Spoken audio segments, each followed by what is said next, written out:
കോഴിക്കോട് കൊയിലാണ്ടിയിൽ ഇടിമിന്നലിൽ വീട്ടുപകരണങ്ങൾ നശിച്ചു. പന്തലായനിയിൽ നാഗരാജന്റെ വീട്ടിലാണ് നാശനഷ്ടങ്ങൾ സംഭവിച്ചത്. അഞ്ജന സുകുമാരനുണ്ട് വിവരങ്ങളുമായി. അഞ്ജന, എന്തായിരുന്നു ഉണ്ടായത്? വിശദ വിവരങ്ങൾ എന്തൊക്കെ?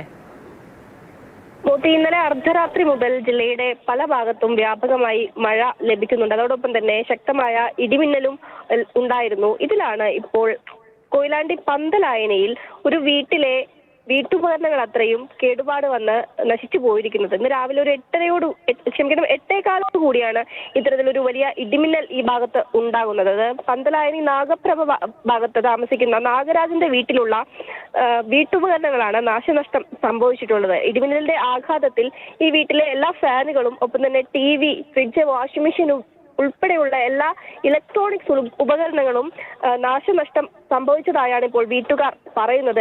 ഇതിൽ അത്ഭുതകരമായ കാര്യം എന്തെന്നാൽ, ഈ ഇടിമിന്നൽ ഉണ്ടാകുന്ന സമയത്ത് വീടിന്റെ തൊട്ടു മുൻവശത്ത് സിറ്റ് ഔട്ടിലായി ചെറിയ കുട്ടി ഇരിക്കുന്നുണ്ടായിരുന്നു. കുട്ടി അത്ഭുതകരമായി ഇടിമിന്നൽ ഏൽക്കാതെ രക്ഷപ്പെടുകയായിരുന്നു എന്നുള്ളതാണ് വീട്ടുകാർ പറയുന്നത്. ഏതായാലും ഈ വീടിന്റെ വൈദ്യുതി സംവിധാനത്തിന് ഉൾപ്പെടെ വലിയ കേടുപാട് സംഭവിച്ചതായി വീട്ടുകാർ പറയുന്നുണ്ട്.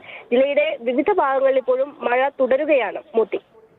ശരി, അഞ്ജന സുകുമാരാണ് വിവരങ്ങൾ പങ്കുവച്ചത്. മഴയോടൊപ്പം ഇടിമിന്നലും ഉണ്ട്. ഈ ഇടിമിന്നൽ സാധ്യത പരിഗണിച്ച് ജാഗ്രത പാലിക്കേണ്ടതുണ്ട് പൊതുജനങ്ങളൊക്കെ. അക്കാര്യം ഒരിക്കൽ കൂടി ഓർമ്മിപ്പിച്ചു എന്ന് മാത്രം.